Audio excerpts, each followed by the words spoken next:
और sir, is there a plan beyond you? Is there youth that you have faith in, that you're training, inculcating? आज के लिए नहीं, but 20 साल के बाद, 30 साल के बाद? मैं तो देख रहा हूं जी, बहुत ही पोटेंशियल लोग हैं।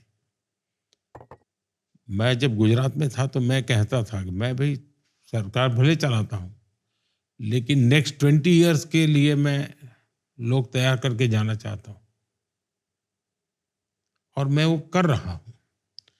और ये मेरी सफलता इसमें है कि मैं मेरी टीम कैसे तैयार करूं जो चीजों को संभाल ले। ये मेरे लिए अपने लिए मापदंड है। और सर, आखिरी क्वेश्चन मेरे से, पॉलिटिशियन बनने के मिनिमम रिक्वायरमेंट्स इतने ज़्यादा नहीं है। They should be above the age of 25, no conviction of more than 2 years, voter ID, ये बहुत बहुत छोटे रिक्वायरमेंट हैं। तो what I wish, sir, is after this long conversation that we have had, कि ऐसे 10,000 young people कहीं से आए जो पॉलिटिक्स ज्वाइन करे, जिनकी मदद मैं जानता हूँ आप करेंगे। आप इसके बारे में क्लोजिंग। देखिए, आप जो कह रहे हैं वो कैंडिडेट बनने के क्वालिफिकेशन बोल रहे हैं। हाँ, करेक्ट। पॉलिटिशियन बनने के नहीं कह रहे हैं आप। राइट। पॉलिटिशियन बनने के लिए तो बहुत क्वालिफिकेशन चाहिए। आपको हर पल हजारों आंखें देखती हैं। आपका एक शब्द इधर उधर हो जाए तो आपकी 10 साल की तपस्या मिट्टी में मिल जाती है। आपको 24/7 कॉन्शियस रहना पड़ता है। आपको उसके साथ जीना पड़ता है। अनप्रेसिडेंटेड क्वालिटी चाहिए जी, और क्वालिफिकेशन वही है। और ये कोई यूनिवर्सिटी की सर्टिफिकेट से नहीं निकलता है जी। आप क्या कहना चाहेंगे as a bye message, as a parting message to all the young people watching this show? अगर उनके लिए आपका एक मैसेज है। मैं सबसे पहले माताओं, बहनों को और नौजवान बेटियों को कहना चाहूंगा कि आज हमारे देश में करीब करीब हर राज्य में, कम अधिक मात्रा में हो लेकिन करीब 50%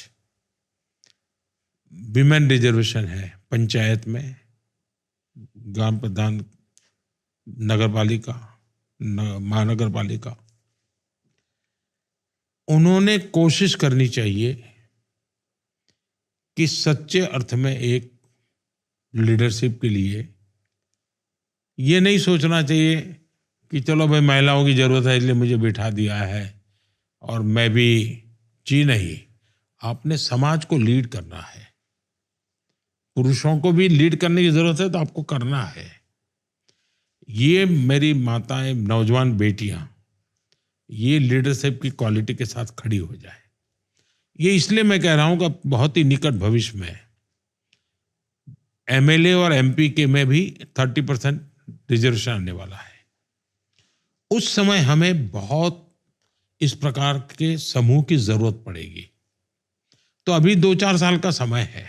उनसे आग्रह करूंगा कि आप मैदान में उतरिए और जितना ज्यादा अपने आप को योग्य बना सकते बनाने के लिए प्रयास शुरू कीजिए। समय है, ये समय आपका है, ये समझे। दूसरा, मैं देश के नौजवानों से कहूंगा कि आप राजनीति को बुरा मत मानिए, और चुनाव ही राजनीति है इसलिए मर्यादा में मत सही है। राजनीतिक क्षेत्र, सार्वजनिक जीवन में आइए, एक बार किसी भी रूप में आइए। और आज देश को लीडरशिप चाहिए जो रचनात्मकता की कोख से पैदा हुई हो। आंदोलन की कोख से पैदा हुए राजनेता अलग प्रकार का मॉडल बनता है। आजादी के आंदोलन में रचनात्मकता भी थी तो एक अलग प्रकार का लौट मिला। अब देश को रचनात्मकता यानी कुछ क्रिएटिव सोचने वाले, नया करने वाले, खुद को तैयार करने वाले, सुख दुख समझने वाले, रास्ते निकालने वाले, दूसरे को नीचा दिखाने वाले नहीं, देश के लिए रास्ता निकालने वाले, ऐसे बहुत बड़े वर्ग की जरूरत है देश को। आज नहीं, ऐसा मैं नहीं कह रहा हूं, नयों की जरूरत है।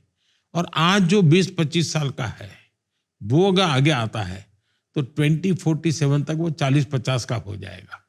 यानी एक ऐसी प्रॉपर जगह पे होगा जबकि वो देश को चला लेगा।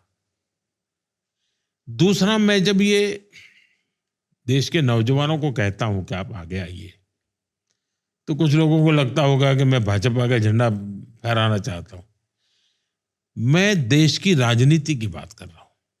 मैं भारतीय जनता पार्टी में आओ या फलानी पार्टी में जाओ या फलानी पार्टी में न जाओ, ऐसा मैं किसी को नहीं कह रहा हूं। मैं तो चाहता हूं सभी दलों में एक प्रकार से न्यू फ्लो आना चाहिए, सभी दलों में आना चाहिए। बीजेपी में तो आना ही चाहिए, लेकिन सब दलों में आना चाहिए कि देश में नौजवान आगे आए ताकि एक नयापन शुरू हो।